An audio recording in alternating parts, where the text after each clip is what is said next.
He's gone. Daddy Sheen used to love. No.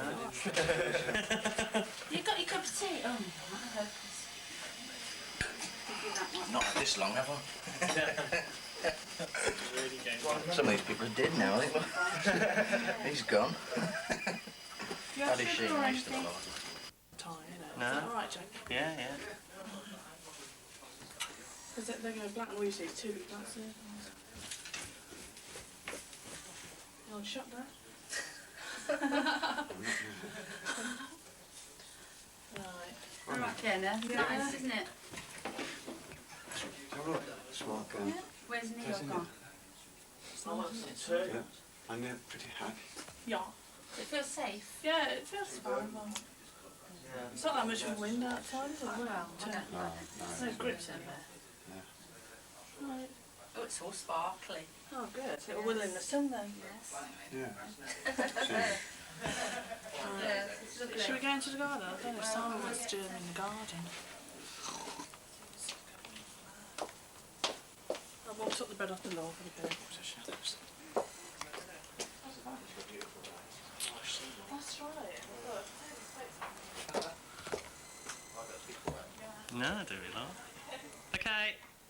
Oh, just me. I thought it meant his friend.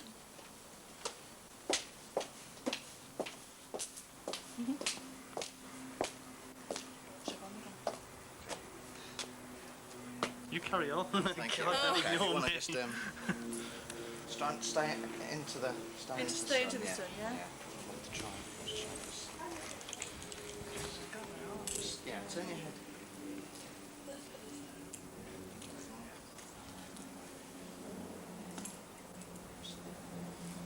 Zach! Come on holidays, will you please?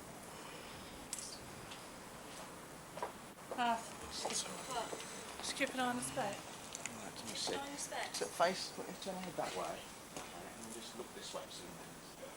Okay, I'm not going to take it like that. Oh, careful. The garden. I forgot it was a garden. See what it looks like.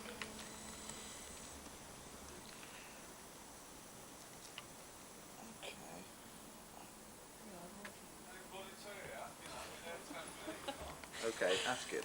Alright, let's do another smile. Just try and get...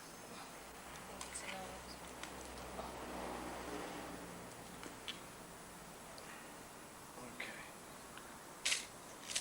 Okay, let's see, I'm going to try and... It is a bit hard. The shame, actually. yeah. It is, yeah. I'll try some at the other end. Close. Okay, do a big smile.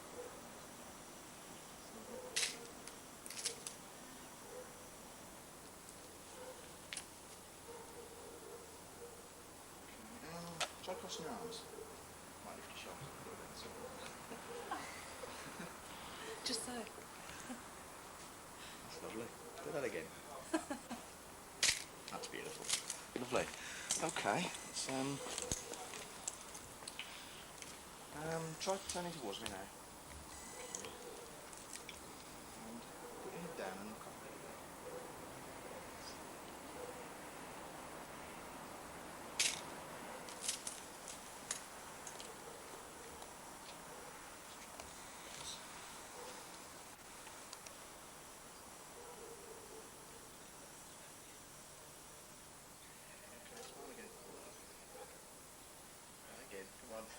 Okay.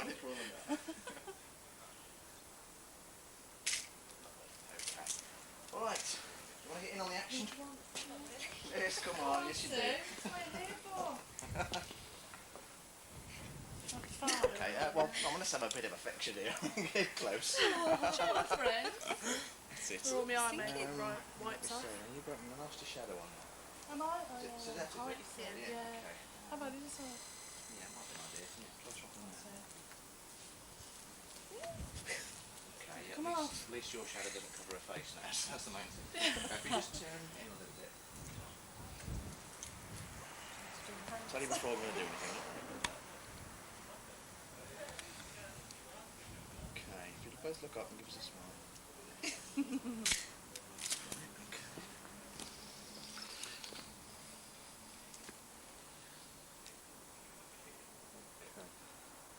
Fiona, if you could just, again, move your head down and then look up. Smile there. I can't do this teeth. I think that'll do for now. Good. At least for those anyway. Right, show me teeth. Yeah, if you want to, let me try, what we're going to do, let me see. Can you bring out your dad? Well, bring out your mum and dad's easy way of doing it, isn't it? And we'll get more like that.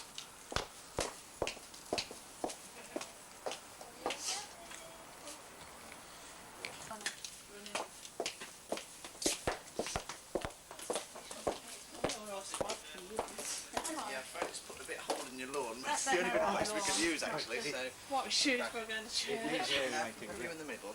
Just put a shadow on your face that certainly needs to. There we go. I'm going to use a bit of filling flash on here, okay, just to try and take the shadows away from you. Okay. Don't worry about it.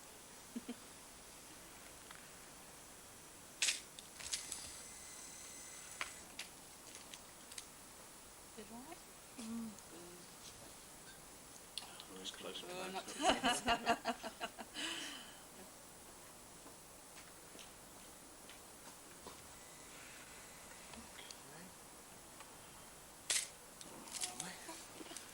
And right, we have one with either parent now, so if we just Go and get Dad.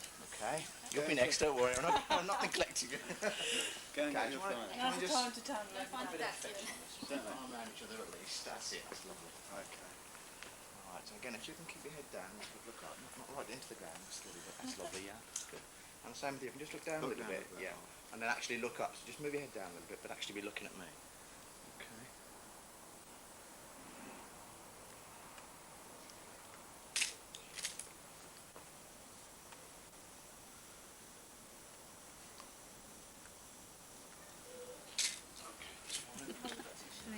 You want tissue?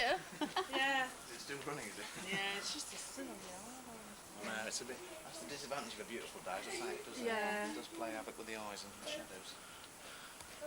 Still, chucking it down.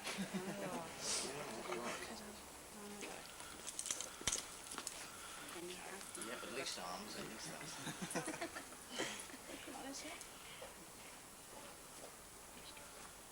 That's close one too, isn't it?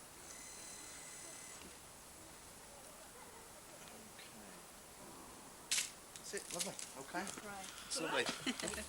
It's got. Okay, that'll do for now. Right. You see this one? Look. One blue. Wait. Put one colour. Is it going to go down? I think so. Right. You can lock the back.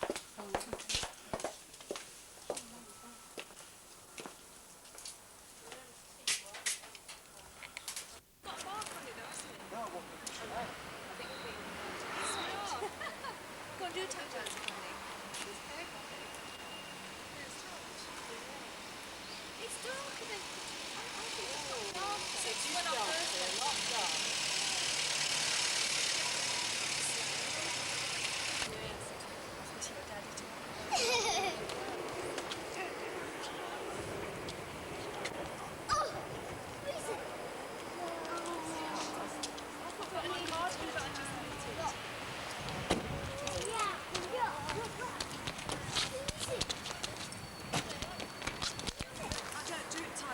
If you want to say hello, say my name's Mark. Well, she did it. She took the trim off.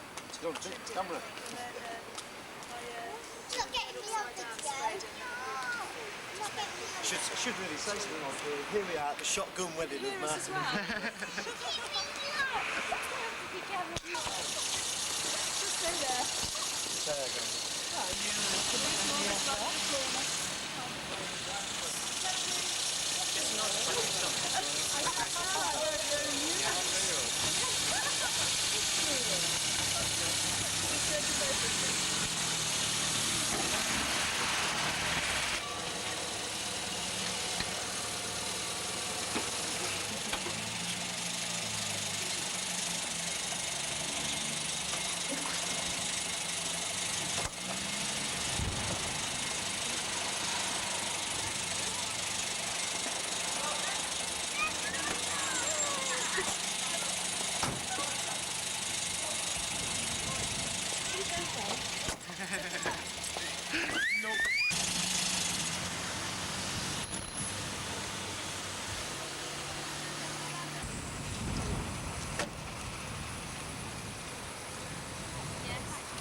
Put this in the room with the top.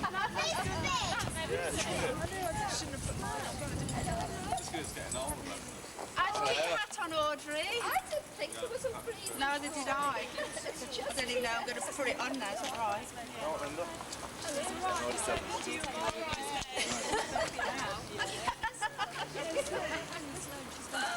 Great somebody's Oh, yes.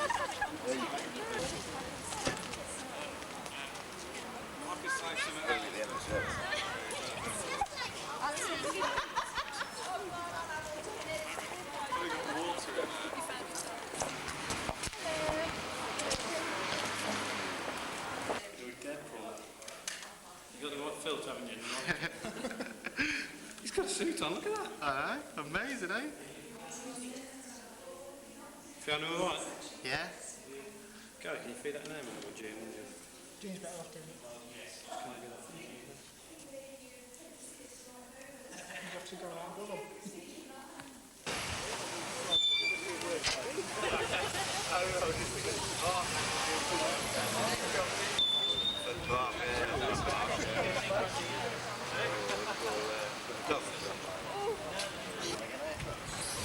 I suppose you weren't supposed to see it.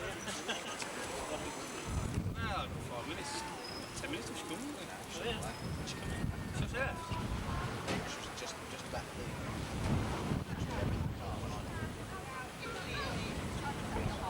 Oh, okay. Unless you're on the scenic route. Just setting off.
Much better kept some makeup on.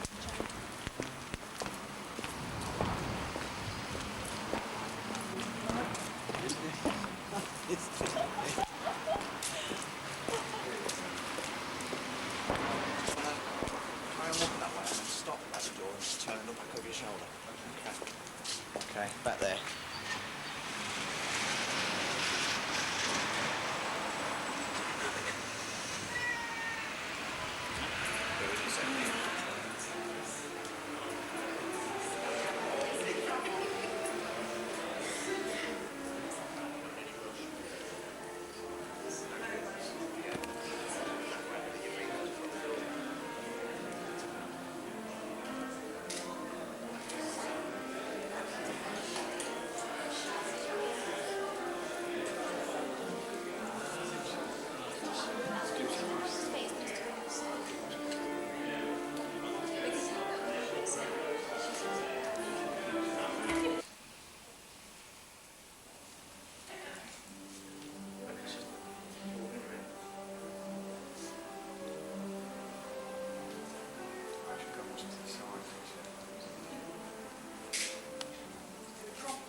Yesterday.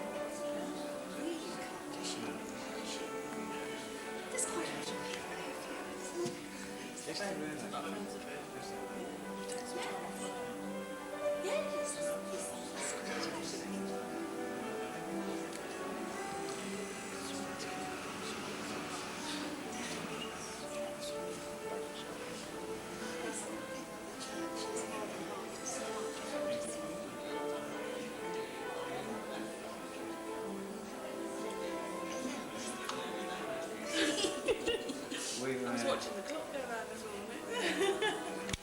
It's been what you might say, quiet control.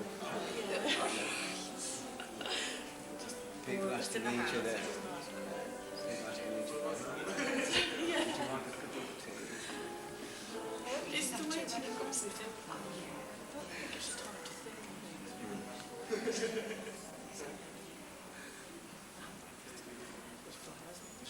It's an awful day here again.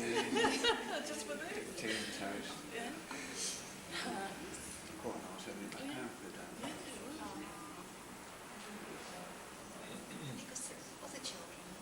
Yes, we've two sons and two daughters. Our eldest one, 17, called Julia.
so that husband and wife may love and honour each other, enrich and encourage each other, and know each other with tenderness and joy.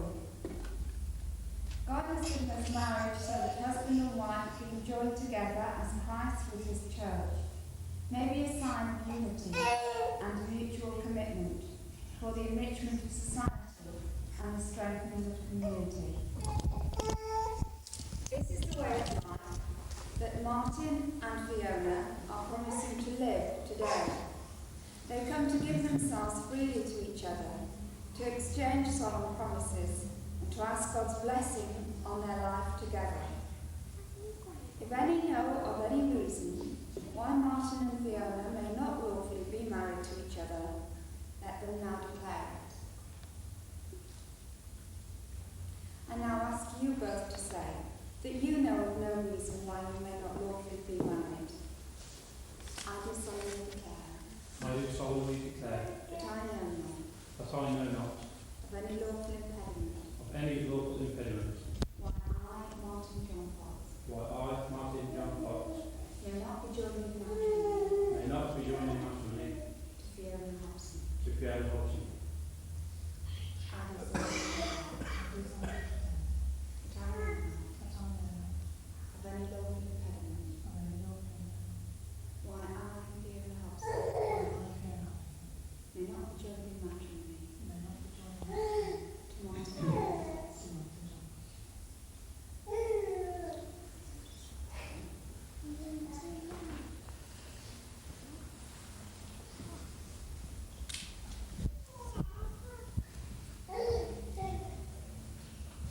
The reading is taken from Solomon's Song, chapter 8, verses 6 and 7. Set me the seal upon thine arm, for love is stronger than death. Jealousy is cruel as the grave. The coals thereof are coals of fire, which have most vehement flame. Many waters cannot quench love, neither can floods drown it.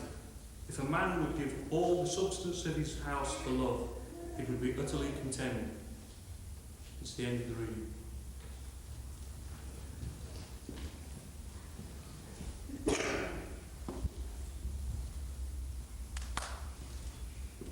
In that poem from the Old Testament, they are telling us the truth that we all know, that one of the most powerful emotions in the world is love.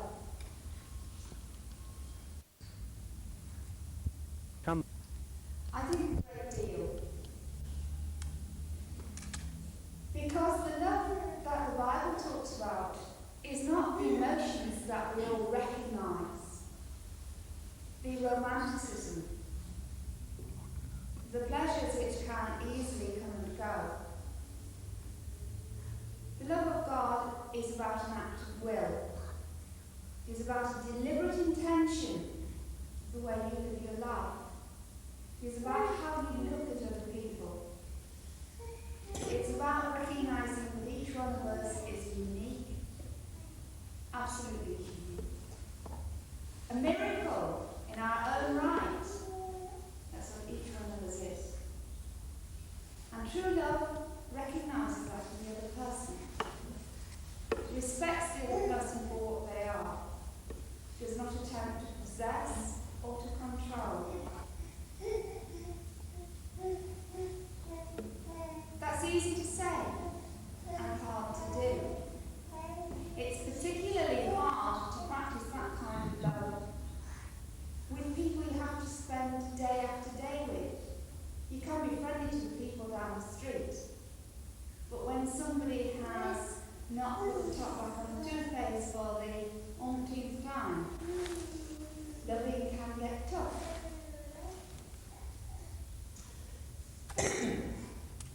But day-to-day living is the best practice of love. It's where we really come to know that it is something we have to plan to do, not just something we feel like doing. Day-to-day living, in the intimacy of our home, with our husbands and our wives, is where we learn the endless practice of forgiveness, of give and take, of acceptance. so that then we can go out into the world better able to practice that kind of love upon other people. And I think one of the real indications of how much God loves us is that since He intends us to learn this awesome task, He gives us the joy of human love and the pleasure of romanticism.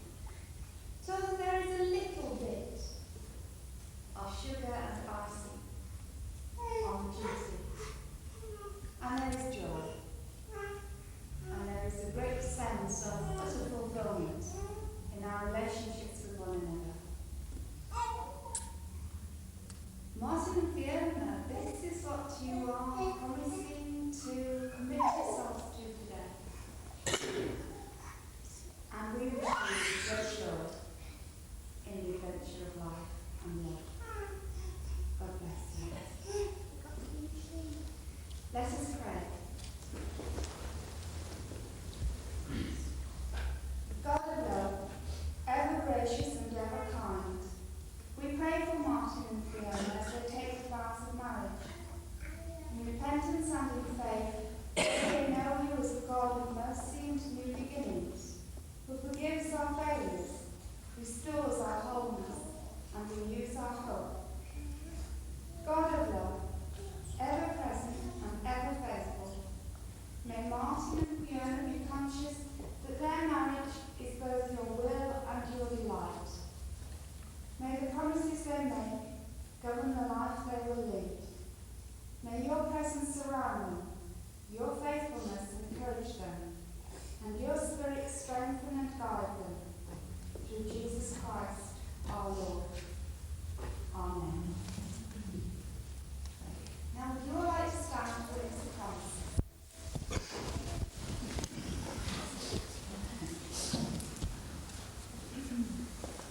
Martin, will you take Fiona to be your wife in Christian marriage? Will you love her, comfort her, honour and protect her, in times of prosperity and health, and in times of trouble and suffering, and be faithful to her, as long as you both shall live? I will. Fiona, will you take Martin to be your husband in Christian marriage? Will you love him, comfort him, honour and protect him, in times of prosperity and health, and in times of trouble and suffering, and with him, as long as you both shall live? Who gives this woman to be married to this man? I do.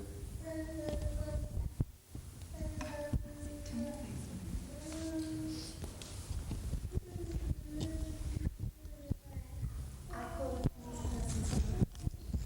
upon these persons here present to witness that I, Martin, do take thee, Fiona, to be my lawful wedded wife, To be my lawful wedded wife, in accordance with God's holy will, in accordance with God's holy will, to have and to hold, from this day forward,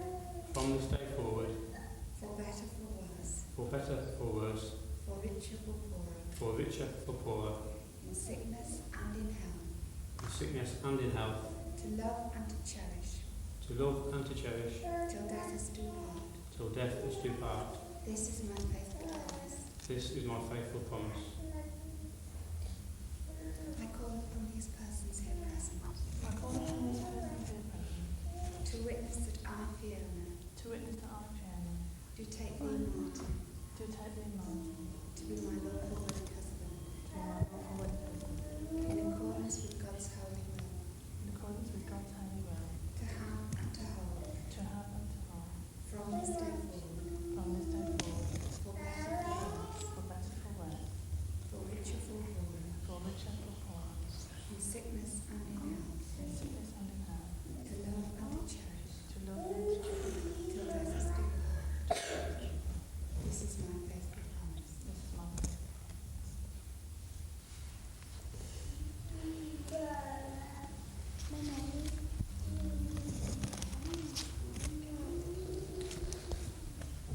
God our Father, from all eternity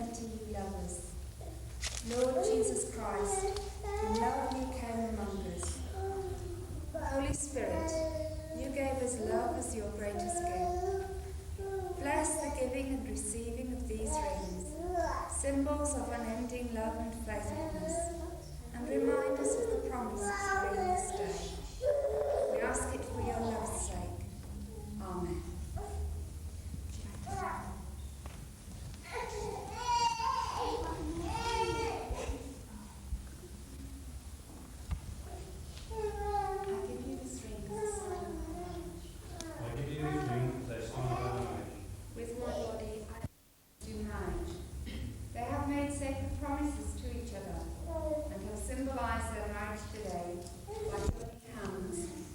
Giving and receiving of rings. I therefore pronounce them to be husband and wife, in the name of God, Father, Son, and Holy Spirit. Whom God has joined together, let no one separate.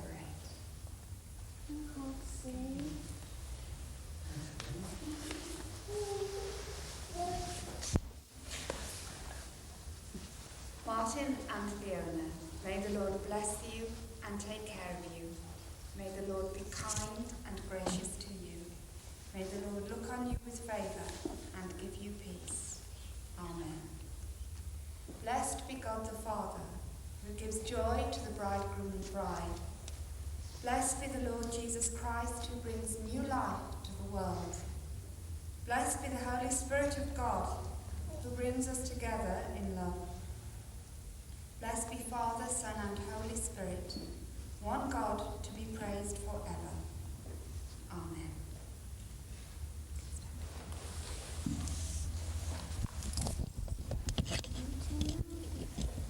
Please be seated.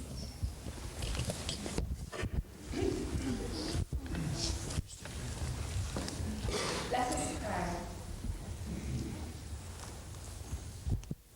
All grace comes from you, O God, and you alone are the source of all love. Bless your servants, Martin and Fiona, that they may live together faithfully to the end of their lives. May they be gentle, patient, caring, always ready to trust, help, and encourage each other, to face together the challenge of the future. Confirm them in their happiness, that your joy may be in them and their joy may be full. Strengthen them in their troubles, that they may bear each other's burdens and so fulfill the law of Christ. And give them grace, when they hurt each other, to recognise and acknowledge their fault, and ask each other's forgiveness and yours. Bless their families and friends. May they always thank you for them. Let your peace dwell in their home. May it be a sign of hope for others and a place of welcome. May friends and strangers share its joy. Loving one another in Christ, may they be inspired to love Christ in their neighbour. Being creative in their daily work and leisure, may they find fulfilment in the life of their community. And grant that we who have witnessed the covenant of love sealed this day may find our faith renewed, our loyalties confirmed, and our lives strengthened. Through Jesus Christ, our Lord. Amen. Let us say the Lord's Prayer together. Our Father, who art in heaven, hallowed be thy name. Thy kingdom come, thy will be done, on earth as it is in heaven. Give us this day our daily bread, and forgive us our trespasses, as we forgive those who trespass against us. And lead us not into temptation, but deliver us from evil. For thine is the kingdom, power, and glory, forever and ever. Amen.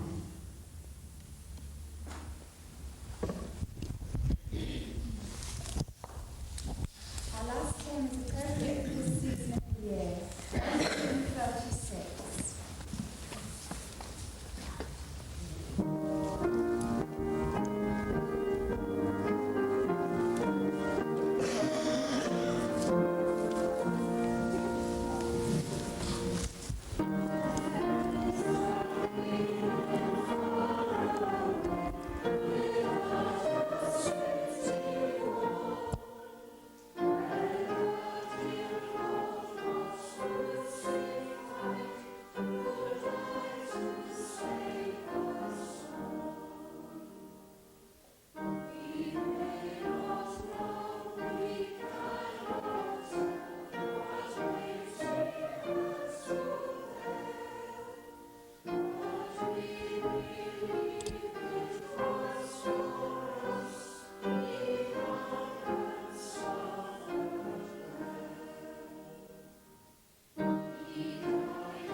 There. You sign the three. There, and there. And you sign underneath. Oh, right. Okay. Sign first. Doesn't really matter which pen you prefer. Martin, when you sign, do you want to keep hold of the pen and look up? Yeah, When you sure. sign?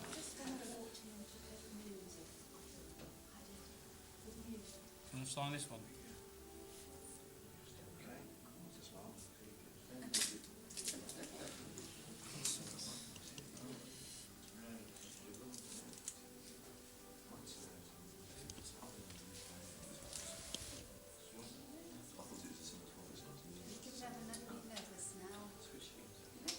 It's all over now. No, this one. Right. And underneath. Underneath. Of all the three. And you sign Hobson. Ah, right. That's it. Yes, sorry. Yes. Last time.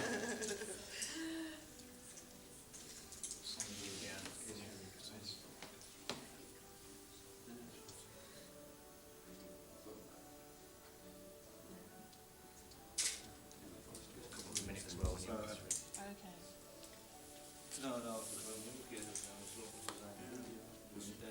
She did for about 6 months afterwards.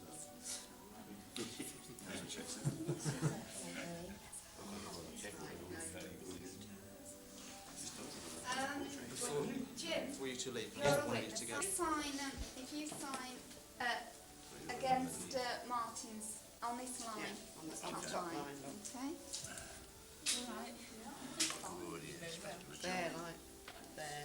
No, Say there. Right. it's just I did when Dad went to me up. And then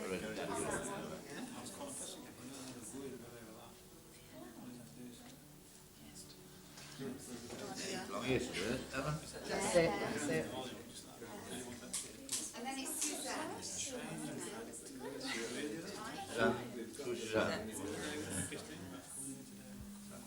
Right. You sign underneath Jim. Here, here. Here.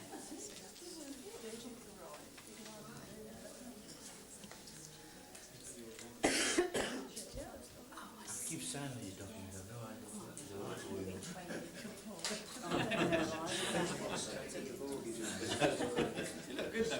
Had I?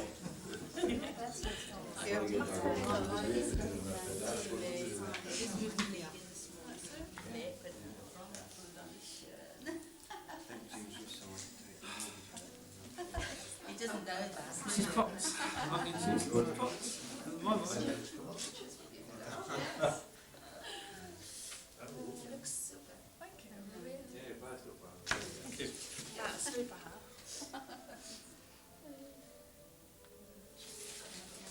That was Linda's baby, Cooey, Steve, they've got a card. You'll want this one. Oh, yeah, we'll do.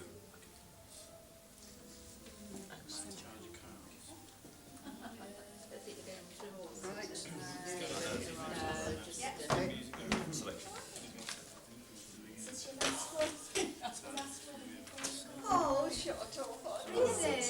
Is it? Yes. You are.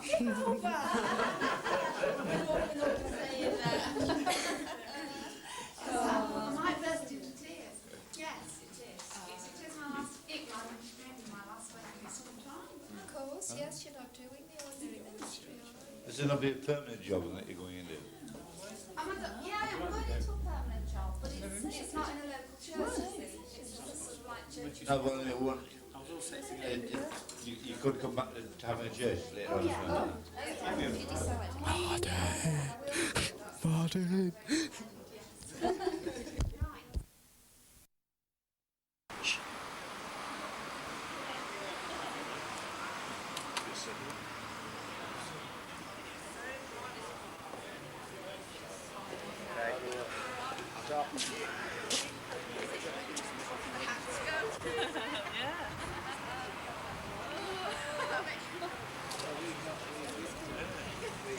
Sun's a real help, innit?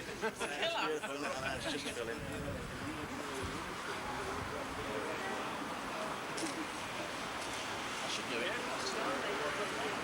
married man. Hello. My husband and I. Yes. My wife and I would like to say that the cameraman who clicked off when I was saying I do is going to get a thump. What have you missed? No, I didn't miss that. Oh. What did you miss? I heard it go click. I heard click, grrr, and my mind went off the service completely. I thought, I know what he's done. Calling a professional. Congratulations, friend. Got over your nerves now. I wasn't that nervous, it's more sort of just in your mind, you don't know whether anything's been done. That's very nice, I say. I've seen you in a suit before, Mark.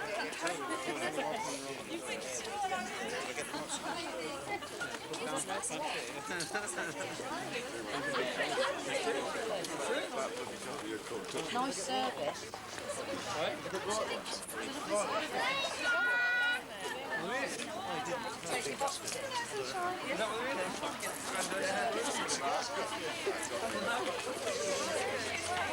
Got a left stop show up on your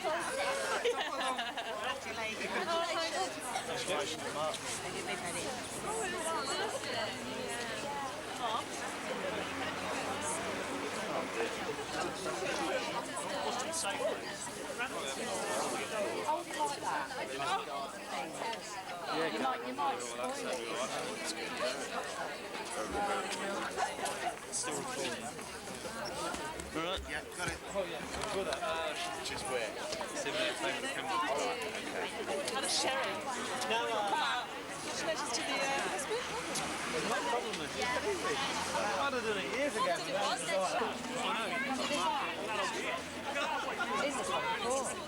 Oh, when you had your... So you bought it, you go use it. This side, Mark. All the photos and that will be done at today. Right. Mark can give one.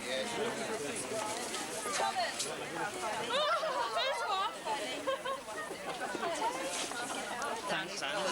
Down his trousers.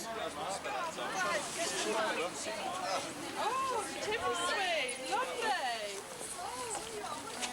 Where, Marcus? Don't put it in the high school. Somebody want to throw it in a minute when I'm ready to switch?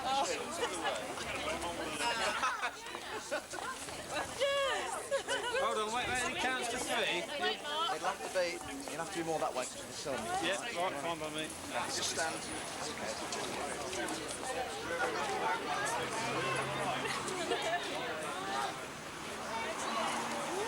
Okay, try not to wince with a smile. Okay, anybody want to throw it now? Go on. What about me? What about me? What about me? Come on, mate. Come on, mate. Thank you. Okay, one more. I just look, move your head down. Turn your head slightly that way. My lady dialogue. Yeah, too far down right.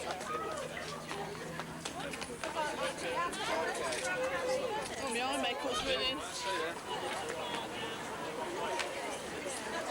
And look left at Paul. Give him a wave. No, Paul. My eye makeup's winning. God, that's a big lot, wasn't it? I've got to come back tonight and clear this up. Oh, God. Oh, is this on the birthday? That's good. Sorry? Okay, cheers. Do now.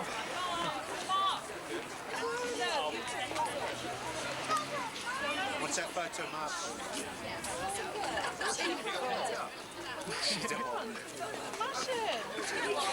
Mark, come do it again. Put a photo. Look. Hold it out. Give it back then. Actually replay. Just hold your hand. Hold your hand up. We'll hold it together. What, no, the way? Holly, you're quick with the Sean? Yeah. She's one that sweet. Oh, sweet. You have a nice. Right, Connie. Right. Yeah?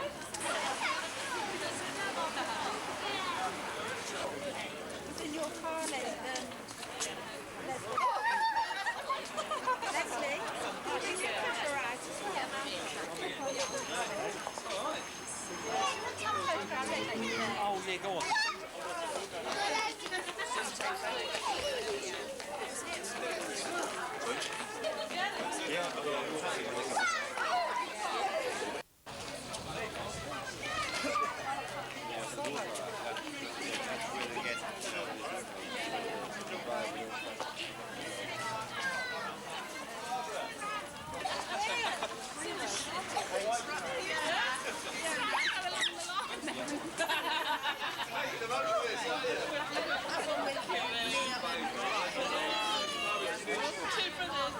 That's his older than me. He goes, let's move. Yeah. Right. Where's Les?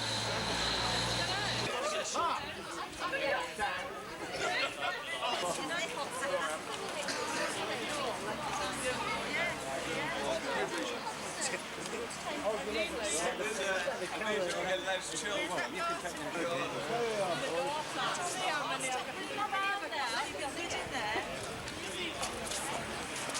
Mark, John. Mark. Fiona, come on. Hello, you go over there. It's all the family guys. Stay on. Get grandma in. Dad, don't get grandma. Okay. One more. That's what I told you. Eating. 12 years old, that is. To wash it. Got nailed down. Yeah, got nailed down. Go on, Edie. Yeah. And another one, shoes, yeah. Mark. Turn around. Come on, quick. You want to go? Right. Pointing you. Yeah.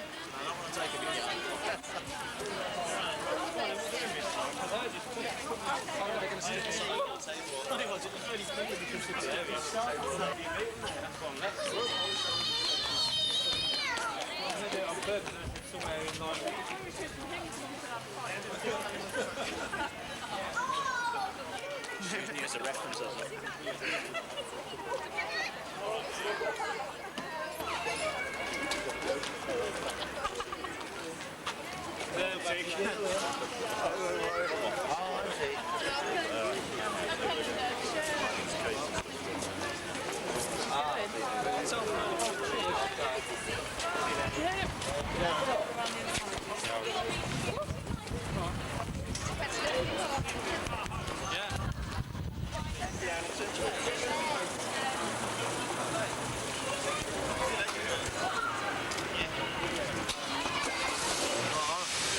I'll see you at the other end then. Okay. See you, mate.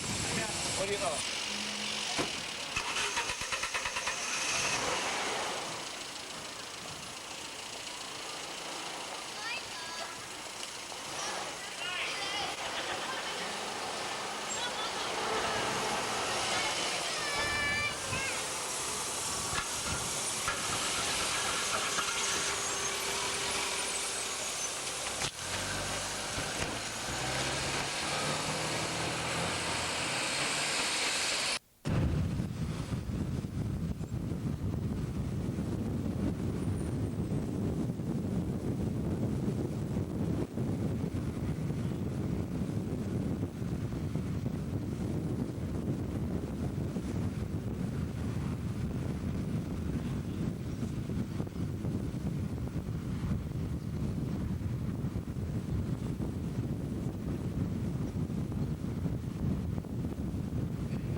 Loads. Loads. Yeah. Try and get them to cover that, 'cause it's not well windy out here.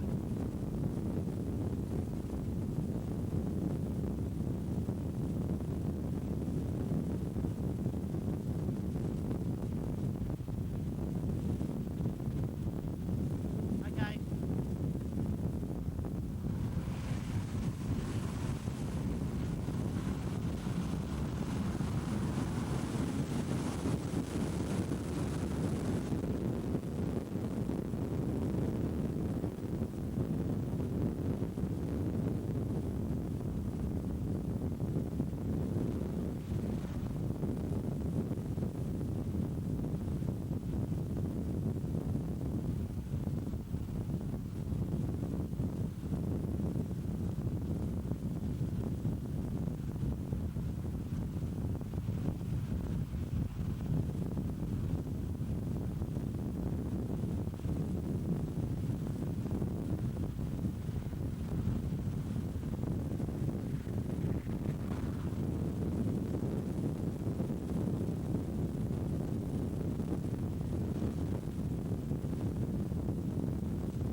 It was so funny. Did you see where I turned around to those lights? Yeah. It's because I'd seen them go past, and what I'd intended was to get in front of them.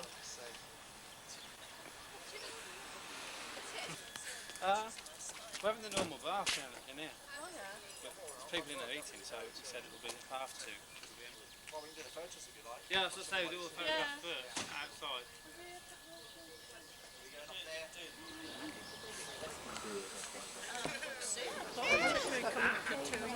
Really?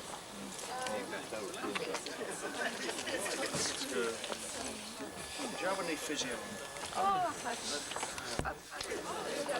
it's 2 years ago, and I've had 3 months this last year. Yes, I think you can. Smell the pigs! Lovely! Yes, just isn't it? We're feeling it, A kind little bit. We had to go around the island twice. Suzette didn't know where she was going. What island? Remember one? Coming by into town. Oh, I know. Have to put these away. Because you've got us on the top of it. Because I bought loads of steamers and blue. Oh, look, blue ones is like... They're pretty cool. Unless he's going to do it now. But I said to Fiona to go in and say no, being a bride, I was wondering. Just fun. Are there a lot of people inside? He's leaving now, the driver. He's leaving. His job done. Well, if you want to go in and sit down. Oh, no, they've got one area clear. Has your driver gone, Martin? Is that it now? Yeah. All right. Audrey's mum. That's right, the two grandmas. Yes. Brian's mum. She's very nice. You love it, really. And here is the news. Today in a rather spectacular wedding at Holyhead United Reformed, Mike Coyne failed to change the tape in time to get the wedding vows at Martin and Fiona's wedding. Not very clever. And that was the news at one. Well, we just lost the first car, so we got the after car. Yes. Oh, there are 2 or 3 miles. No, he's gone to put the cake Sticking at the top of the car. That car. You're right, Brian. Waking a bit now. You want to see your house? What we've done to your house? You want to see what we've done to you? We've been down with them. You want to see what we've done?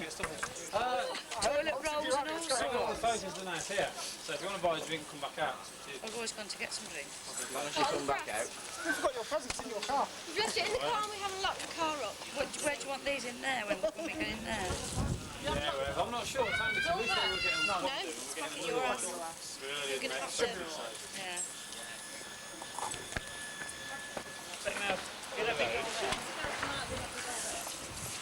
She wanted us from outside. It was gorgeous. Yeah, where those holes are, there's a door just down there that takes you into the pub, right, and the toilet's on the right. Fiona, have you got Say you contact go to the lenses? bar. Have you managed without your glasses? You're managing without your glasses. You look ever so different, you know. That's why I was getting contact lenses, but you have to give them more notice. Yeah. Unless you went to another place, you can get them more. Yeah. She said coming down the aisle, I can just make the faces out. I'm not allowed to lie.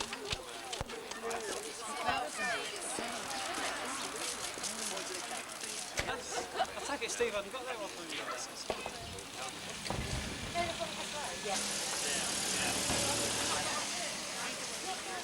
Saying nothing.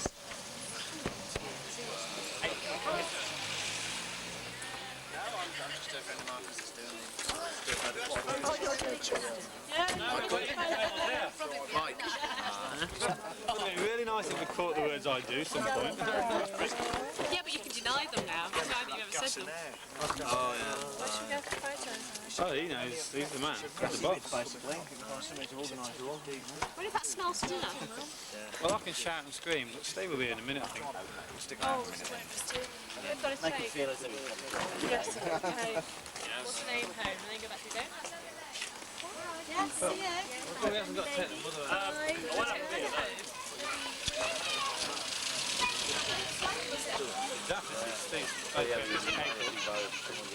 That tells you you can Steve gets something going away. Get him on the lab. Let's do the parents. Parents,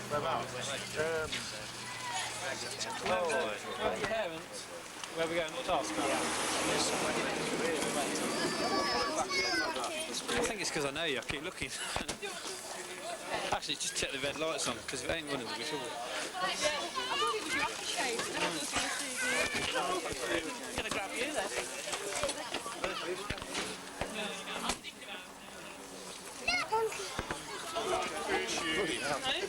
Is that the kettle filming?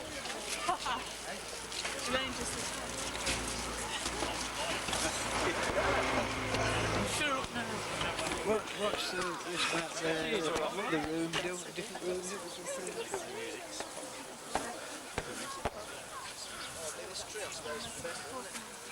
Yeah, you're the boss, mate.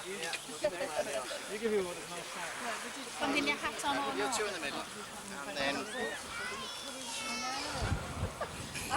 Is that everyone? These are the parents. You want parents or Yeah. family? Immediate parents, yeah. No, where's Dad? Shall this be... Come on, you're a parent. There must be one missing. Yes, yes. I know it went to It's time to admit to what you've had.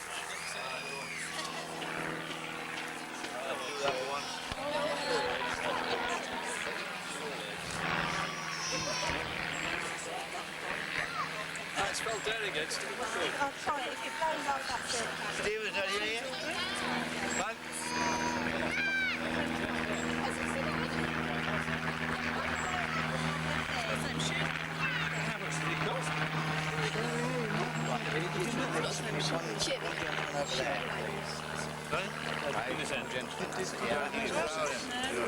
The other way. No, you're fine, that's fine. Come in together because they like each other. You do.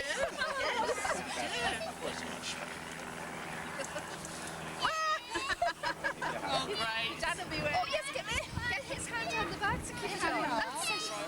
I'm holding my flower, please. Holding your hand there. Son, please. Okay, one. Smile.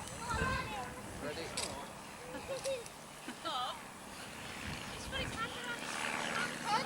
The flower keeps falling down, Audrey.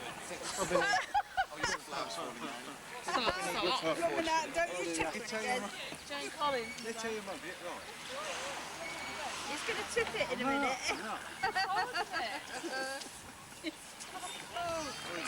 You would.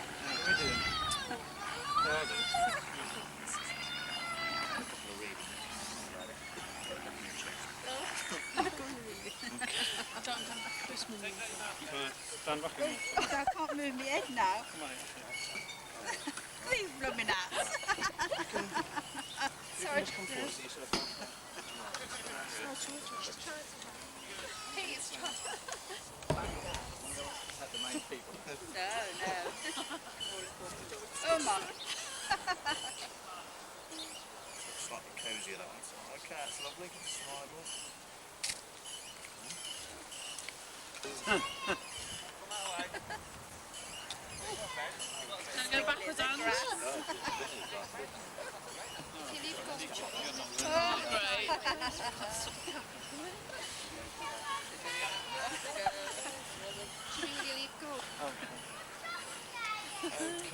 Smashing again. I think that's too much of Martha.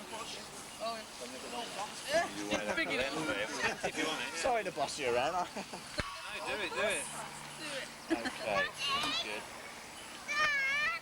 Lovely. Okay.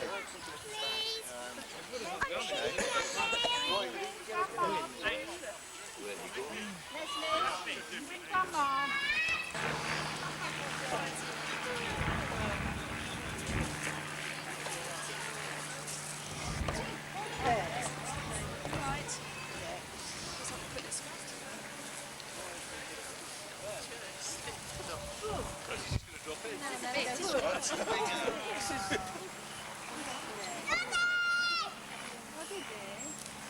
This place, it's a house. Apparently, he's then going to take Sandra, and then he's going back to his... We were yesterday. Taking across town and back again. It's left in the car during the service getting parked. I've got it, I know.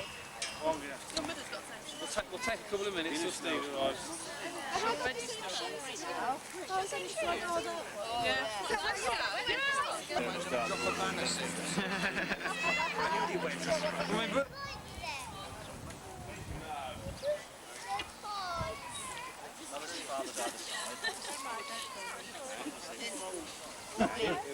tell you in a minute, Mum. But you want me? How many more have we got?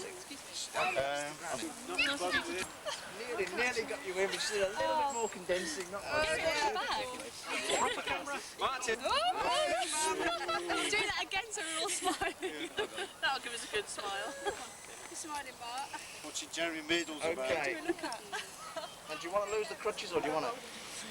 Oh, go on, and take it. Do you want to have a laugh? We'll know the chap behind this business. Somebody want to? He's dropped the crutches, or take a step to the right. Okay. Ready? After three. 1, 2, 3.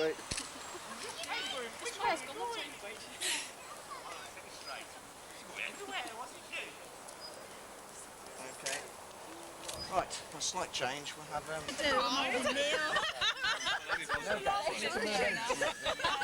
The cameraman. Smile. Flying, Tom. missed. One more.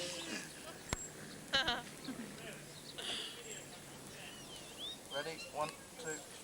Okay. Do you want Paul to kneel?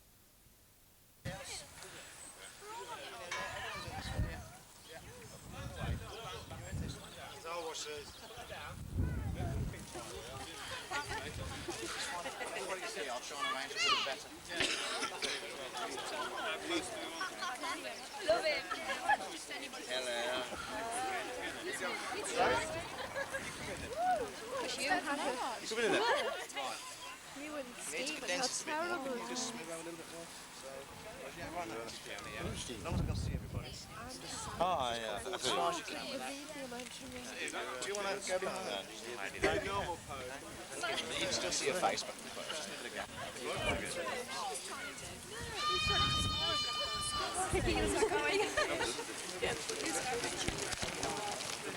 Nobody had time to see it.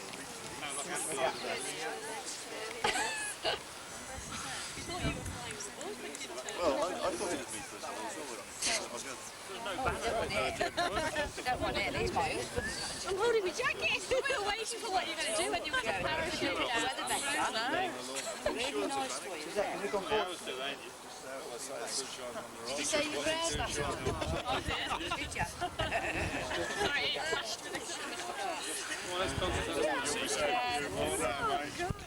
you? Is everybody on who wants to be on? You guys don't want to be on?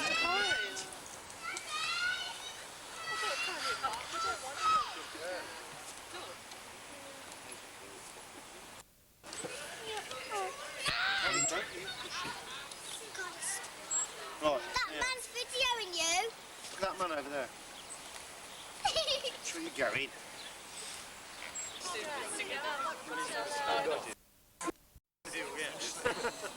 Kylie, come on, quick.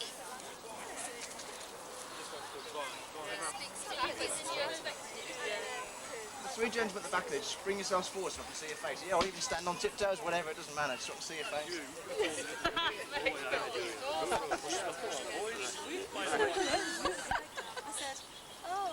Okay, after three. 1, 2, 3.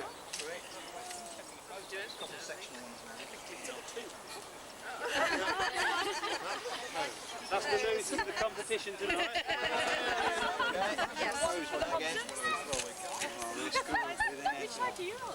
I'm going to be out of this conversation. Really, Okay. Granny. Okay. That's the bulk of them. It's just going to be... She goes. Okay, right. Buzz on. Do your own thing now. Just have a sip of my beer, falling to your board. Michael. No,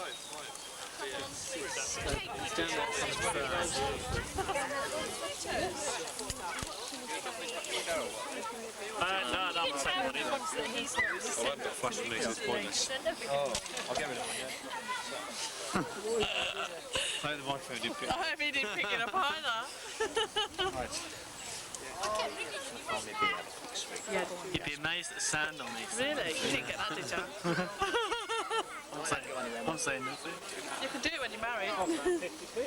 Oh, phantom money. That's lucky 50p. That's time, Pete. Just go and pepper. Did you have those test those Do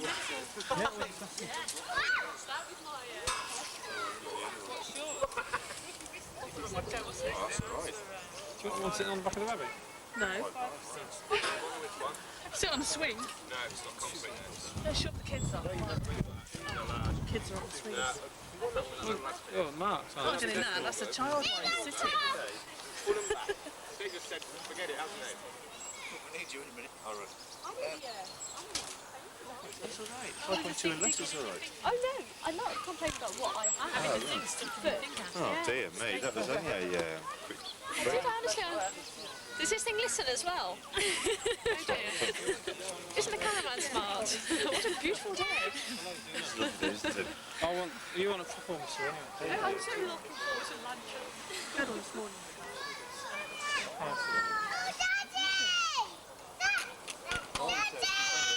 Say you're turning the camera slow and I'll just do it that way, alright? No, I'll go keep my camera. Vicky's mentioned. Thank you. Mommy with the boys, that's nice. See, another one, Sven. He's looking at the way first. Best man, Steve, in your hand.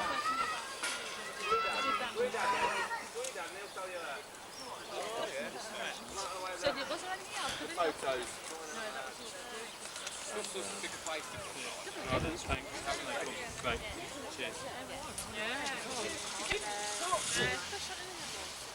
This is a waste of time. It's the same as your other one. Yeah, no. No, I've changed the tie and the waistcoat. At least we'll have one out, yeah, outside now. Yeah, which one of these put on weight? Okay. That's good. Looks good. Keep still.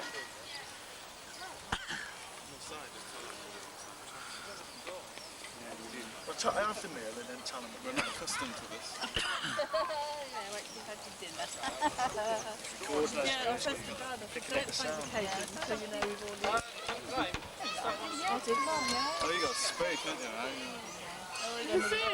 When I was best man for Alan, I tried to get their attention by banging the bottle. Well, I thought there was a bottle, and it was a glass, and I went, and it all sort of flew to bits. I mean, Alan's, the father-in-law spoke and said, I know, Mum. I've had all these things on cards. It's not really that. It's like gone confetti, isn't it? But it looks good. I wasn't going to say anything. Okay. That's weird, isn't it? Oh, sorry. It's the family pots, Mike. Ah, hang on. This is too What late. history? This is, ooh, did you see that? That's my brother. I'm going to do Oh, it. look at that. Now we'll argue. Love each other. Oh, no, it's pushing things I over. better do a couple with you two, I think. Probably Yeah. best idea. Come in if you have Well, They're not screaming, they're going to get picked up on the video. can I have one of us sitting on the swing in a bit? Just push one. Push me. Good stuff, yeah. That's it, have a bit of a fixture. Eating me. No tongues. We're starting the bedroom at 11:30, so if you can get your lights set up. Tonsil tickler. Okay. Is that your first one? No, we had one in the car. It's early days. Was the time? That's when the driver slammed on his brakes because he was watching it. Okay. That's lovely. The nails are long, isn't they? Oh! Do you want me with the leg in the air? Armed, gartered. Go on then. Oh, I want to see the reaction when they see this. That's on my garter. Oh, you're not going anywhere. You're staying here. Do you mind? Best bet is if you put your leg on his knee. I don't mean do that. Or maybe it's down knee then, whatever.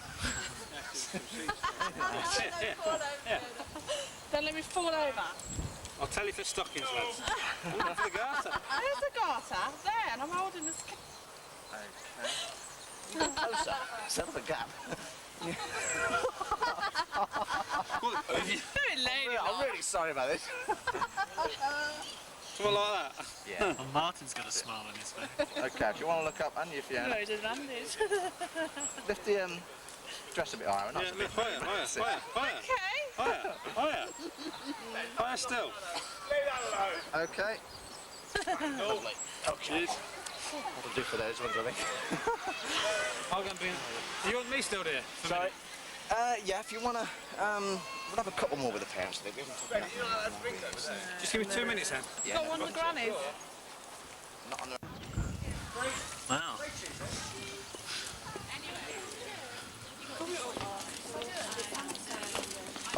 I'll show you the wedding cake before we go in, alright? Shotgun weddings present. I knew that's what it would be. You like it? Who made that for you? People in town. Good. You had a photograph of it? They do that inside, I think. Is there something brilliant? That's brilliant, isn't it? Who thought of that? Me. Was that your And a idea? week and a half's persuading, I went and booked it anyway. Brilliant, that is. That's great. There you go. That's why the ornaments are nice to keep Fiona on it as well, aren't they? We're going to get the grandma's then. Yeah, is it? Can we have the grandmas back up for photos, or is it someone down here? Can we have the 2 grands up top for photos? With the smart Is that what he said? Yeah, just grandma's.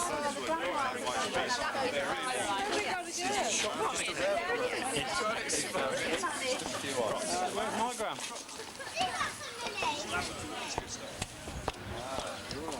Just about.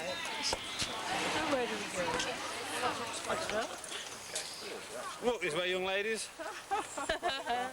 Where are we going? one on the side here will do, actually. Oh, just here. Just here, yeah. Side. Okay. Put yourself in a bit. That's me grand.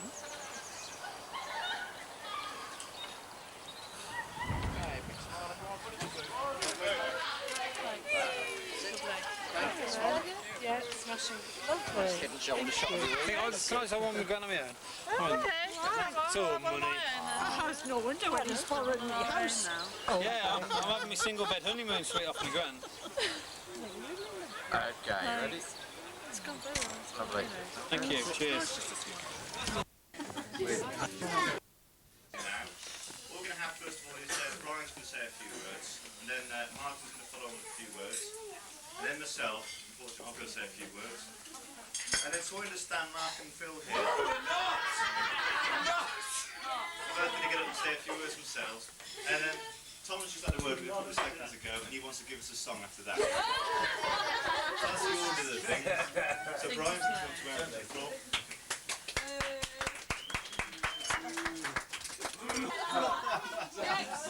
Okay. Well, I hope you've all enjoyed your lunch, and you as well, Elaine. this is where the moment of panic grips and the throat tightens, and I thought I was bad and Stephen was bad. But we just witnessed Martin thinking he'd lost his notes, and you should see the change. But talking of notes, we've had a brief chat, Stephen, Martin and myself, and decided that with our apologies and your consent, we would all like to read from notes. So if you don't mind, I shall just open the batting with this one. Fortunately, I feel I'm lucky that I've got so far, because when Stephen asked for the bride's father, I know in Martin's sense of humour, I rather expected half of the room to stand up at the same time. But, however, moving on. As the wedding day approaches, I think many mums and dads who have stood in the spot where I'm standing at the moment have thought of the day that your little darling brings home her intended. And I think it can go two ways. Either when you first lay eyes on them, you think, what a charming person, or secondly, you think, you must be bloody joking. It's obvious, really. It's obvious. Tell the truth. It's between me and the door, so I've got to be it. Yes, and you spend the rest of the evening thinking, where did I go wrong with that kid of mine? But however, in this case, Beryl and myself feel that we couldn't have chosen a more suitable partner for our daughter than Martin. Did Martin write it? And not only do we welcome you as a son-in-law, but as a friend as well. Cheers. Fine. Thank you very much. Thank you.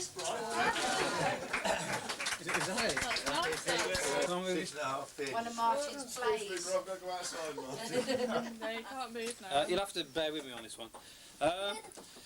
Having sat on the top table at 3 weddings previously as best man, I found myself in an unusual position. In fact, a position that I've resisted for a lot of years, that being groom, husband and prospective father. And having sat down thinking of my position, I realised that it was different in other ways, and in as much as that writing a speech isn't so easy, because I haven't got one person I can direct all my jokes at, or any sarcasm. In fact, it's more likely that when Stephen gets up, I'm going to be the victim of some strange, sort of distorted stories.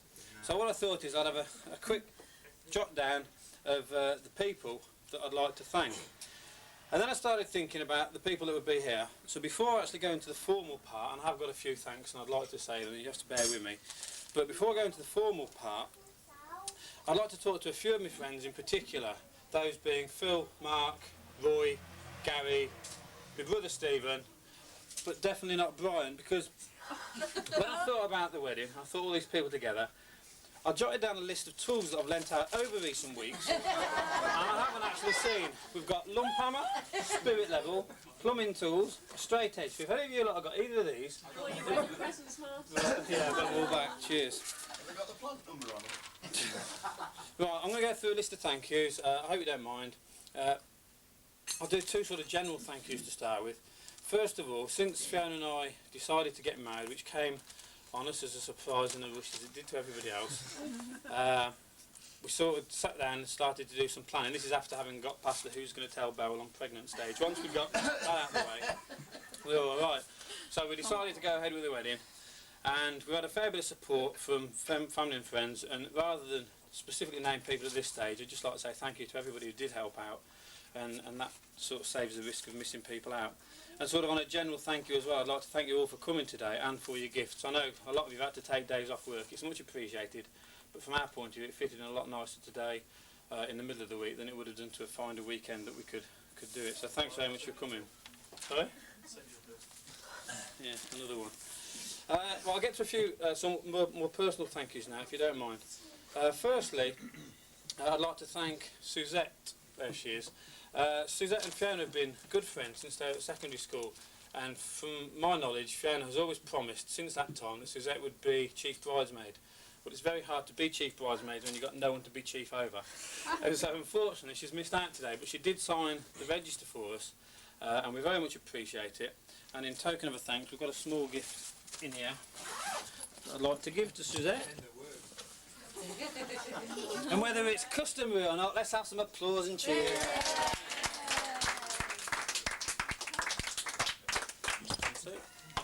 Thank you. Right, moving on. We're only at page 2, so don't worry. Right, let's have a look. The second thank you is to my best man, my brother, Stephen. Sorry? Yeah, I suppose so. As kids, me and Stephen, like most kids, spend a lot of time arguing and shouting, you know, this is mine, no it's not, yes it is, no it's not. But since we've, and I'm using it in the loosest possible sense, since we've grown up, we've become closer. The loosest possible sense. And I think that the fact that I was his best man and he was my best man says a lot that probably words, being two rugged guys like we are, won't actually say. So I very much appreciate it. If you'd like to come up, I've got a small gift for you, please. Save me the award.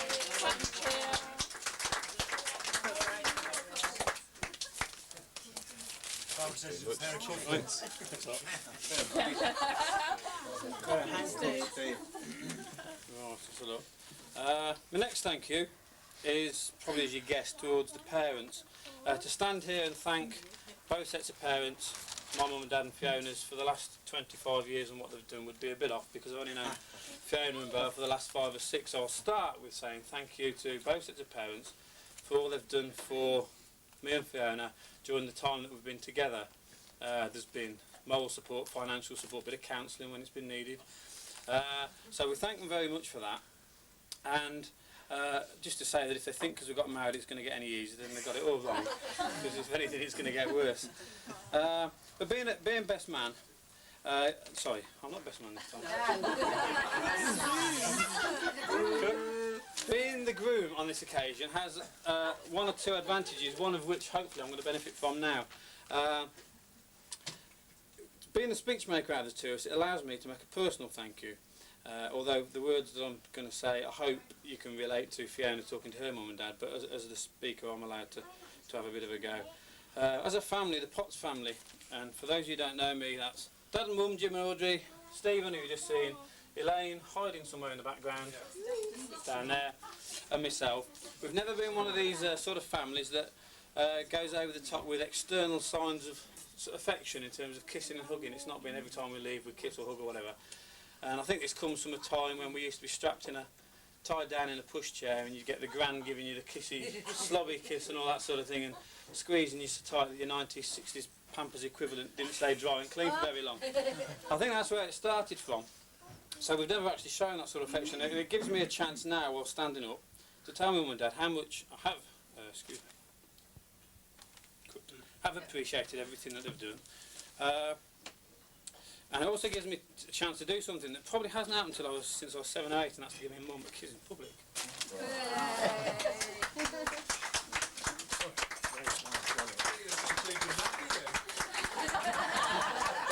Damn, I missed the best line of the night.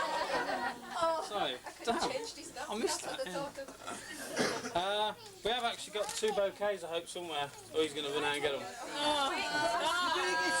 Sorry, I forgot. And a couple of gifts to the dads. That was to you. Cheers, bye. And there's one for the... Cheers. And we've got a couple of bouquets. They're winging their way here very quickly. I'm nearing the end of my speech now.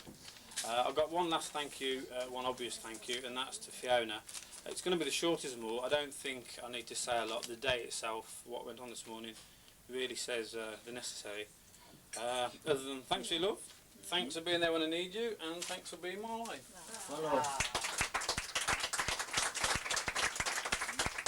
Right. I'll let Tom nip in before my last few words. Which one first, Martin? Whichever, Tom. Give them either. Good break. Cheers, Tom. Cheers. Thank you. Thank you. Lovely. Well done. Well Thank you, Fiona.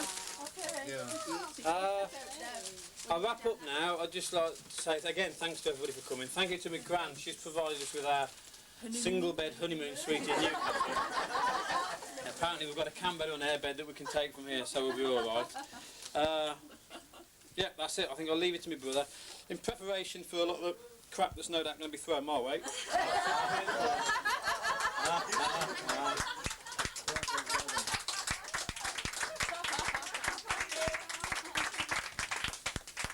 What do you want to stand?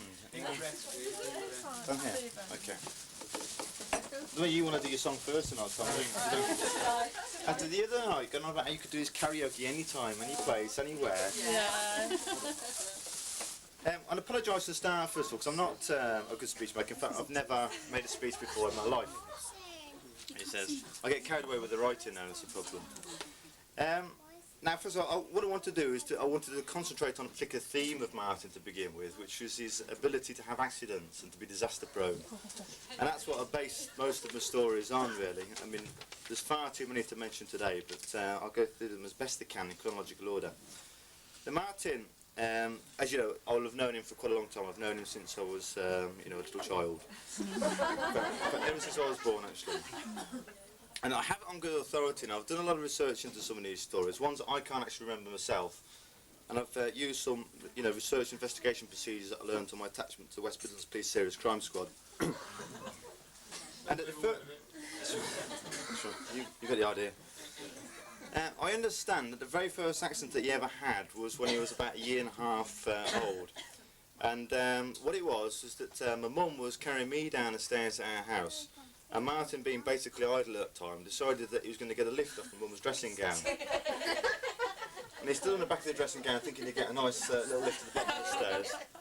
And overtook us and arrived at the bottom of the stairs before the rest of us, inverted. Now, you've heard the expression before that people explain someone's behaviour with, oh, it's all right, my mum dropped him on the head when he was a baby. And obviously you can see that was the case. Now, my mum often says that when she told me this story in the past, that what happened when she got to the bottom of the stairs, he was actually laughing as if nothing happened. And the fact that he was laughing at the bottom of the stairs obviously showed you how much damage he did upstairs. Now, the next actual accident that I can remember myself, and that was when we were in childhood, when he was at school, and that was when he was actually acting the clown. Now, I say acting the clown because that's actually what he was doing, and not a loose description which would probably describe the rest of his life. He was actually acting a clown or a strongman in this circus act. Now, we'd gone and asked my mum and dad to come to the school and participate in this this clown act as the audience. And in front of a vast audience consisting of my mum, my dad, and... No, it was my mum and my dad. He goes and puts on this big brave man act and ends up doing a little bit of a fall, falling forward, and jumps up holding his arm. And everybody applauded, and said, mum and dad applauded anyway, thinking what a fantastic act. And what he'd done is he'd broken his collarbone as he went down. So that was yet another trip to Coventry Hospital to visit the casualty. I think that's what actually inspired him a few years later to take a part-time job setting up a circus tent on Hersal Common. Talking of part-time jobs, it moves on to, he's had a series of jobs as kids, you know, on Saturday afternoons and Saturday mornings and whatever. And one of the ones I can remember most of is when he used to work at Butcher's, a shop, Isherwood's the Butcher's, with Phil Sherwood over there, one of his good friends. And I often wonder, with him being so accident-prone, how with all the machinery and knives around, how the people were lucky not to just have sausage meat in their sausages. But those of you who might have shopped there, you might be thankful to know that he had all of his pieces when he left at the same time as he arrived. Now, going on to one of the next jobs that I can remember he did as a part-time job, was working at Squire's Country Club in Balsall Common with Phil Sherwood again. There's now, the link. It's nicely linked, isn't it? And I remember this one because he was 16 years of age at this time and I was only about 14, 15. And he actually got his first form of transport, which is a great love of his, is transport, in particular bikes. And his first motorbike that he ever had was a little yellow pooch moped. Now I used to get an illegal backy ride off with him to Squire's Country Club. Now I was under the impression in the early days working there that the only reason he was there was to break glass. I think this is where he got his love of breaking glass. Because he was a glass collector, and the first day that I got there, he took me behind the bar, and he got all his glass and says, this, Steve, is what you don't do with the glass. Broken one glass. And you don't do this with the glass either. Broken glass. I went through about a dozen broken glasses, just showing me how not to hold glasses and how to take control of them. And I don't think that formed part of his training actually when he started there, and I don't think the manager would have shared his view, oh, it's all right, we've got loads of them. It seems appropriate at this stage to actually introduce Martin's love of motorcycling, because this is his other love other than Fiona. Because in the early days it was rare that you'd ever get the mention of motorbike and car without association of accident and broken glass, because they seem to go together with Martin. And probably the first form of transport accident that I remember was when he actually rode a scooter down in Bristol. And he had a little scooter, it was a kid's scooter, and he was riding up and down this entry. And he came off this scooter while trying to negotiate a corner on one wheel, because he figured if he could go around corners on a go-kart that he used to own as a kid on two wheels really well, that his scooter would go around really well on one wheel. But it didn't work out like that. And he ended up with a nasty, horrible gash down his leg. Now, the reason I mention this accident is because it came up in conversation a few weeks ago, just before Christmas. And it was a very, very nasty gash down his leg. But it's amazing how these stories get exaggerated over the years, because Fiona was under the impression that he'd broken his leg. And the doctor had told him that he was lucky to have any use of it ever again. And I was going back onto when he was a child, actually, when he had this go-kart, and you could up and down the garden at a hell of a speed, so my mum said. I just wonder if my mum and dad realised how later on it cost him so many pounds, they would have enforced some sort of speed limit on him then. If only they'd told him that collecting points didn't necessarily mean he was winning the game.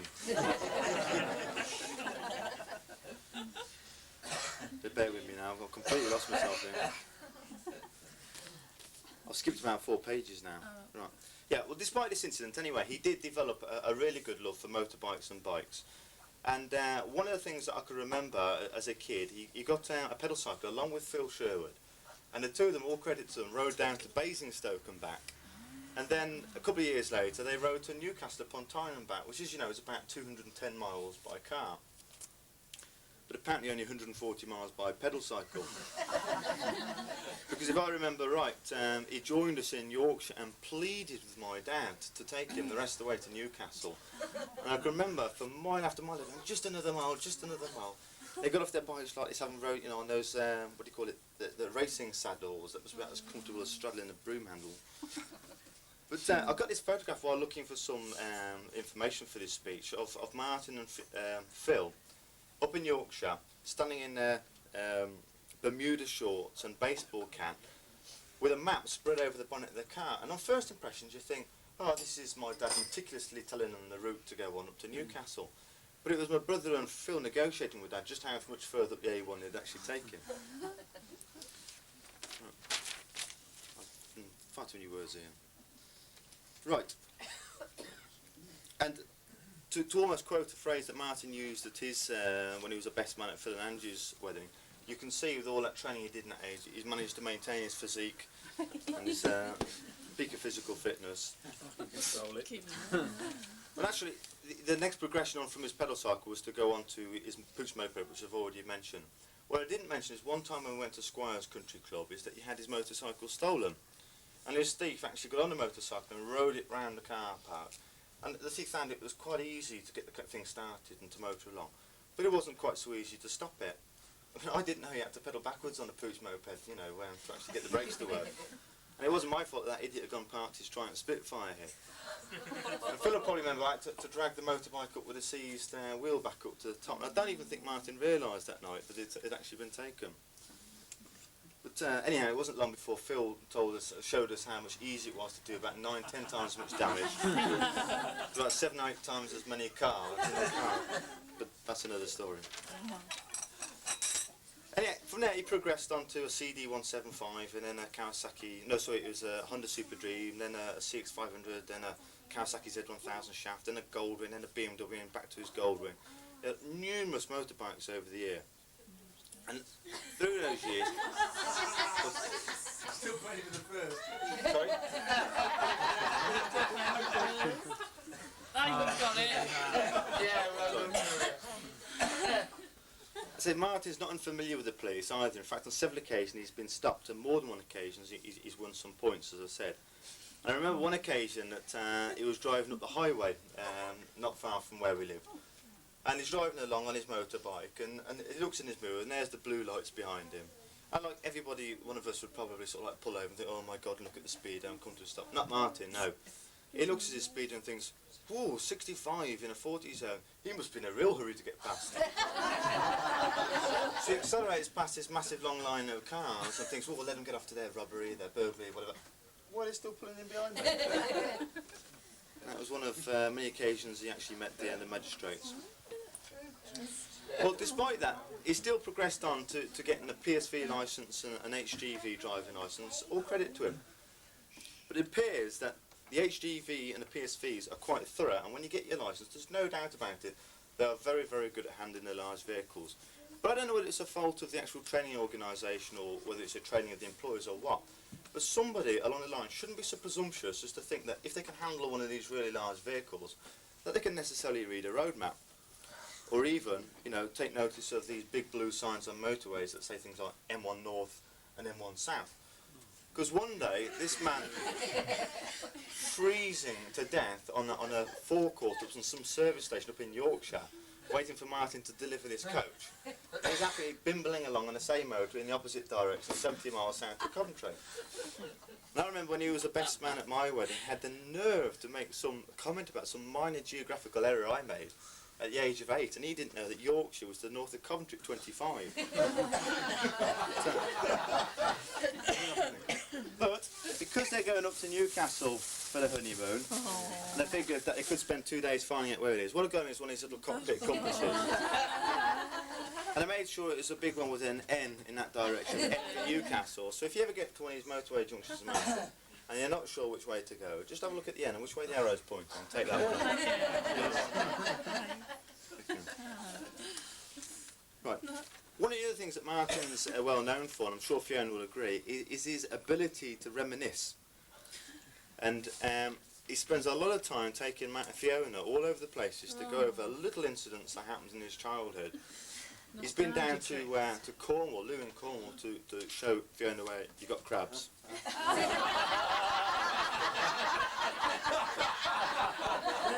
well, I maybe shouldn't go over that bit. What I meant was a line with some mackerel in. Or catch crabs, yeah. And he's taken Fiona up to Skye in Scotland to show where he went and scraped spikes off and chewed the guts out of sea urchins. But there is no doubt that probably one of the most memorable occasions that Martin's ever had is taking Fiona up to Allsey Park to see the log.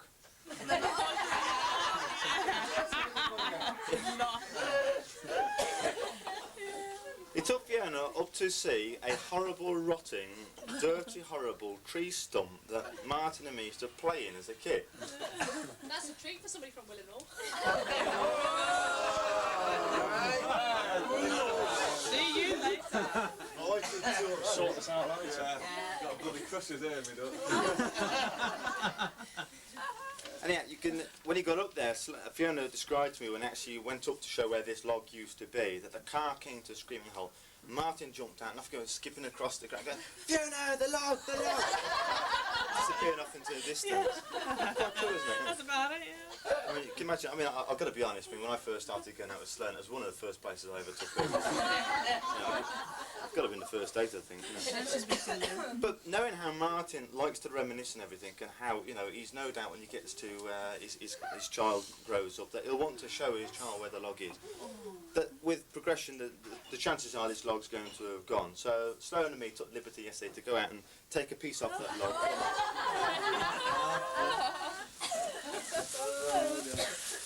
For future reference, so here we go. Everything brings you great happiness, Martin. I actually forgot when I was talking about accidents, because I've completely gone off track from this, that there was another accident we had a little while ago. I feel somewhat responsible for it. This has happened in Whitney Village. And what happened was, because Martin, and his vast experience as a motorcyclist, he really got lots of experience as a motorcyclist, would never, ever, and I mean never, ever, pull out from a junction without thinking once, think twice, think bike. Unfortunately, he doesn't apply the same to opening doors. as poor Mr. Green from Whitley Village will tell you.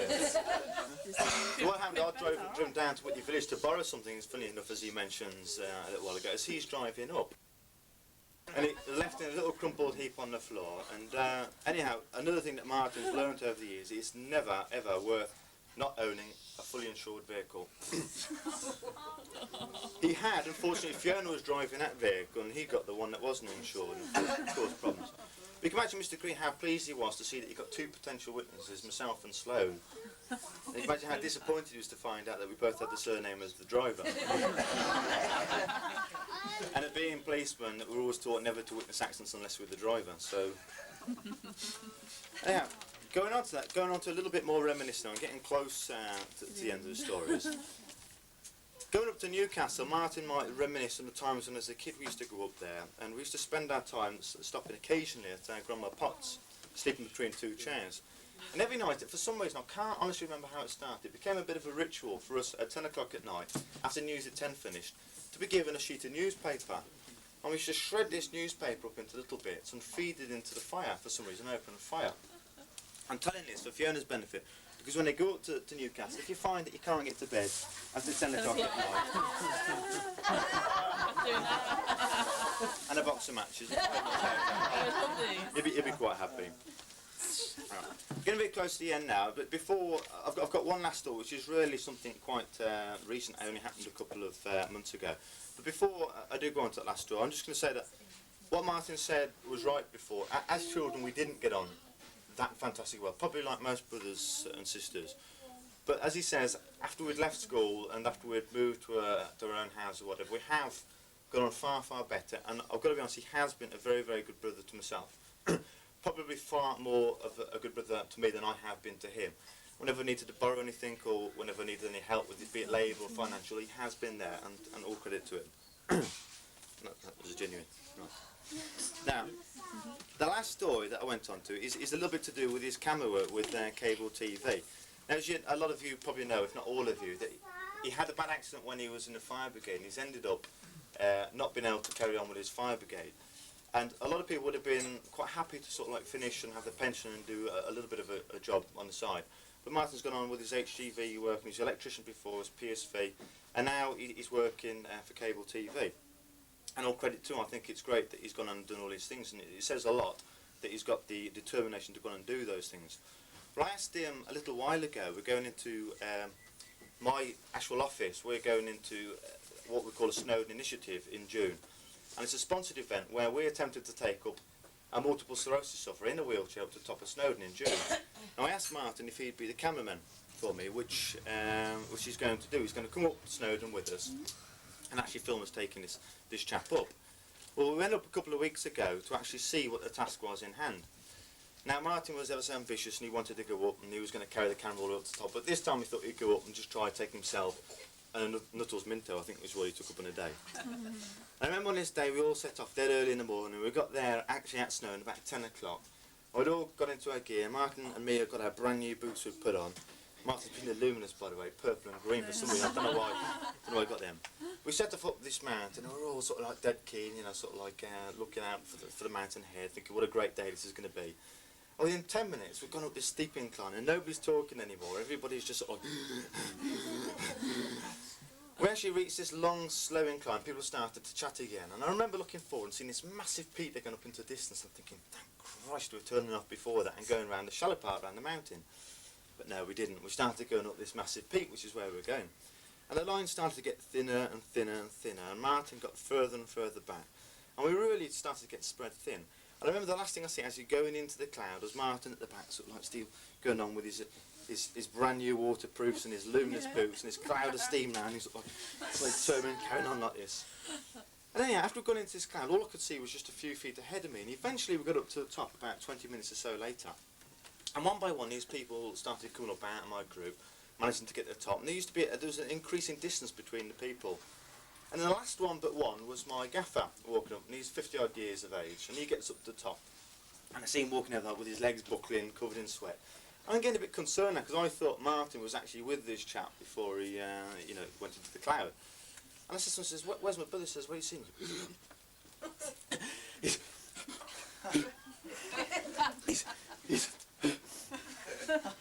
And he goes on for this about 5 minutes. It's just as I was going into the cloud. He's just behind me in the cloud.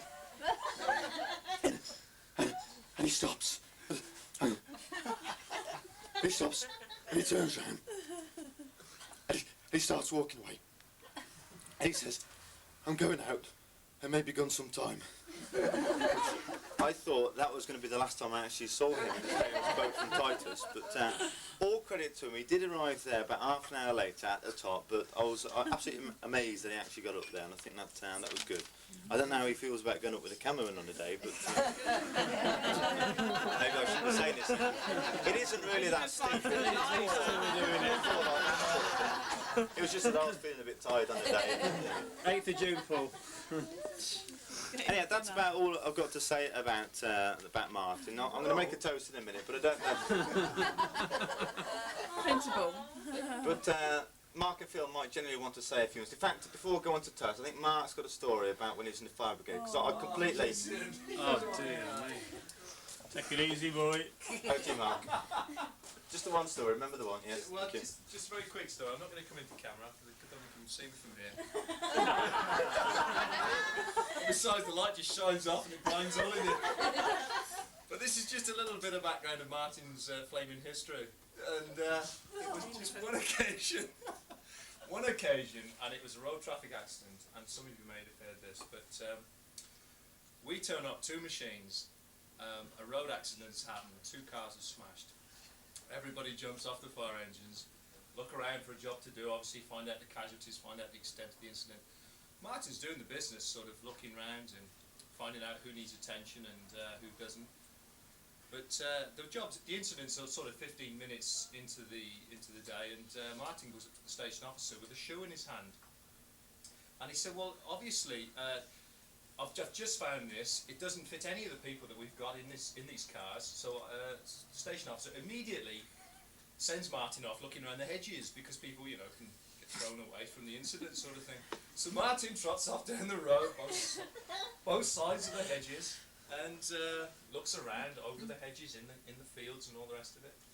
Comes back with the shoe. I've had no luck at all. I can't find anybody. So he said, well, leave the shoe with me and we'll carry on with what we've got. But the station officer sort of had the forethought to look inside the shoe.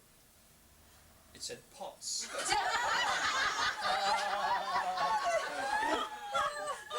See, what had happened is Martin had kicked his own shoe off when he turned up at the incident.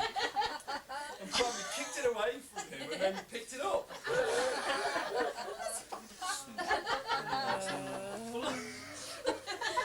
I wouldn't like to dwell on it, but you will anyway. Yeah. In fact, he's had a bit of bad luck in the past, just sort of highlights it.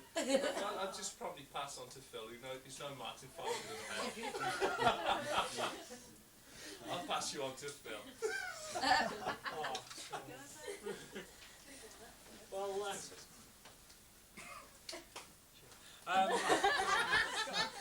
I'd just like to present Fiona with this first. It just runs on from what Steve was saying, actually. It's just a little first aid kit because uses quite a lot of first aid equipment, and the wife borrows it from the hospital for us. I do not.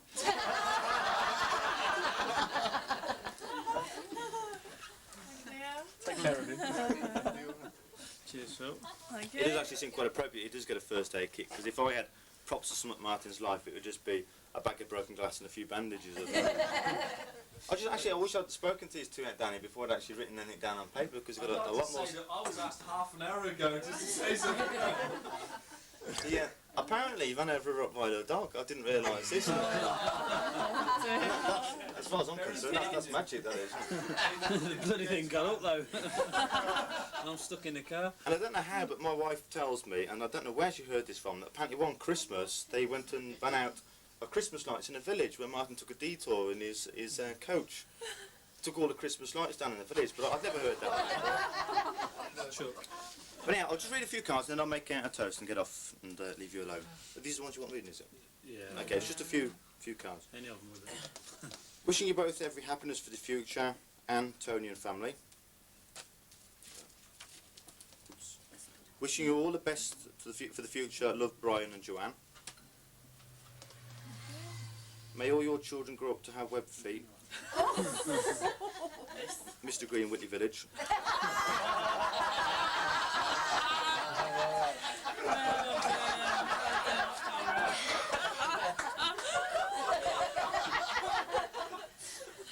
To Fiona Martin, congratulations and best wishes for the future.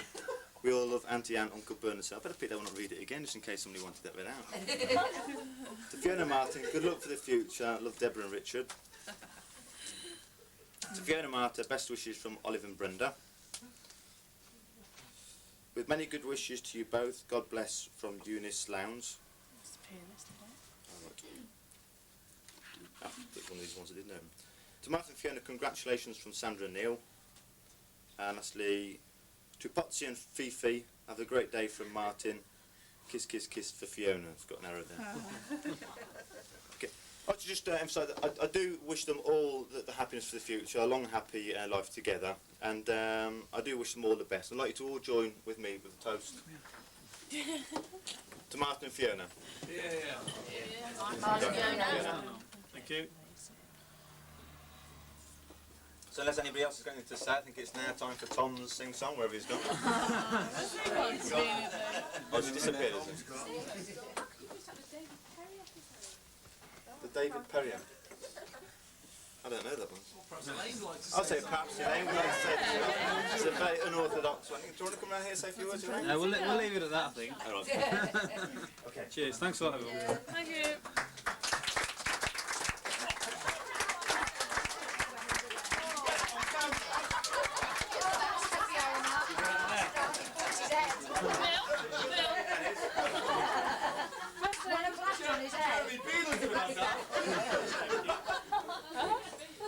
She has the nerves to talk about That's it. Cut. Oh yeah, we've got to do the cake, haven't we? Just a fake cutting. Fake cutting for my man Simon, where he's gone. Hello. Hello. Don't know about the pictures, but the sound's going to be wonderful. Because I. So we'll all have to go out together. We'll smash it. Hold on, I'm not sure how you hold it. Just like this, look. Just rest it off. Put on a fly on that foot. Yeah, Dad's doing it now. Do you want to turn your way in a minute? No, yeah. Alright. Alright. We've got gain on for you. Yeah, so. He's got his ring in, Paul. Oh, I have, yes, get that in. Lovely.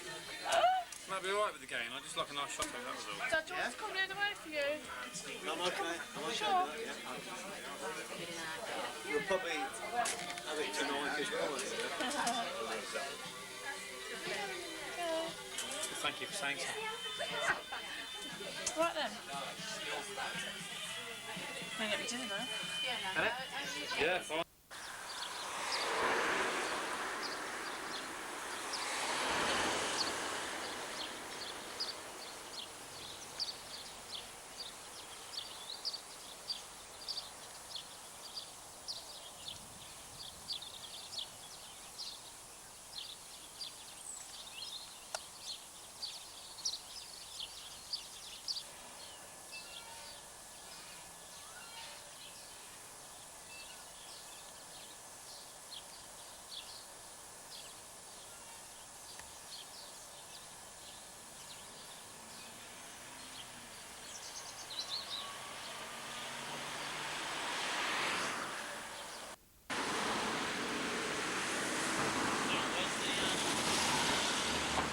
Where's the in and where's the out?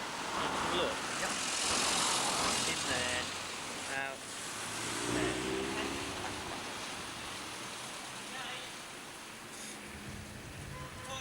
Okay, Junior. Okay.